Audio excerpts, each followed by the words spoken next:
வணக்கம் ஃப்ரெண்ட்ஸ். இது சூரியன் எஃப்எம். நான் சூரியகுமார். இப்ப தான் முறை நம்ம சேனல பார்க்குறீங்க. மறக்காம சப்ஸ்கிரைப் பண்ணிக்கோங்க. தொடர்ந்து நம்ம சேனல ஃபாலோ பண்ணுங்க. மறக்காம பெல் ஐக்கன கிளிக் பண்ணிக்கோங்க.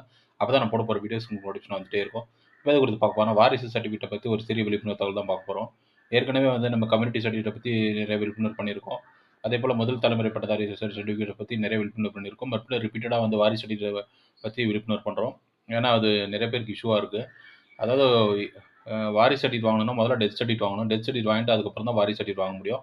வாரிசு சர்டிஃபிகேட் வாங்கும்போது முதல் வாரிசு யாருன்னு பார்த்தீங்கன்னா, மனைவி கட்டியிருந்தீங்கன்னா, மனைவி தான் லீகலா முதல் வாரிசு. அதுக்கப்புறம் தான் அப்பா, அம்மா, குழந்தைகள் எல்லாம் வாரிசுல வருவாங்க.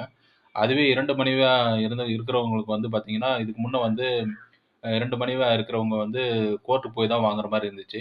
ஆனா, இப்போ தாசில்தாரே என்கொயரி பண்ணி 2 மனைவிகளுக்கும் வாரிசு சர்டிஃபிகேட் குடுக்கலாம்னு சொல்லிட்டு தமிழக அரசு சொல்லிட்டாங்க. அது மட்டும் இல்லாத பார்த்தீங்கன்னா, அரசு ஊழியருக்கு தான் 2 மனைவி இருக்கக்கூடாது.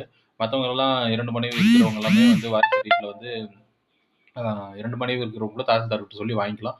அது மட்டும் இல்லாத பார்த்தீங்கன்னா, 2ஆம் நிலை வாரிசு, 3ஆம் நிலை வாரிசுலாம் இருக்கும்.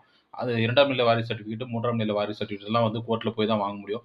இப்ப இருக்கிற நடைமுறை வரையும் 2 மனைவிகள் இருந்தா இங்கேயே தாசில்தார்ட்ட வாங்கிக்கலாம்.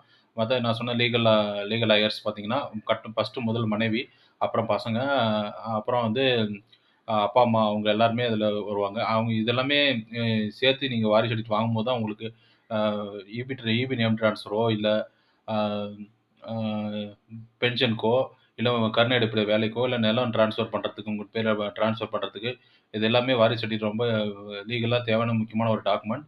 அதனால இத பத்தி தெரிஞ்சுக்கோங்க. இத பத்தி அவேரா இருங்க. அதனால தான் இந்த விழிப்புணர்வு வீடியோ போடுறோம். இது போன்ற அப்டேட்டுகளுக்கு தொடர்ந்து நம்ம சேனல ஃபாலோ பண்ணிட்டே இருங்க. சூரியகுமார், சூரியன் எஃப்எம். Thank you.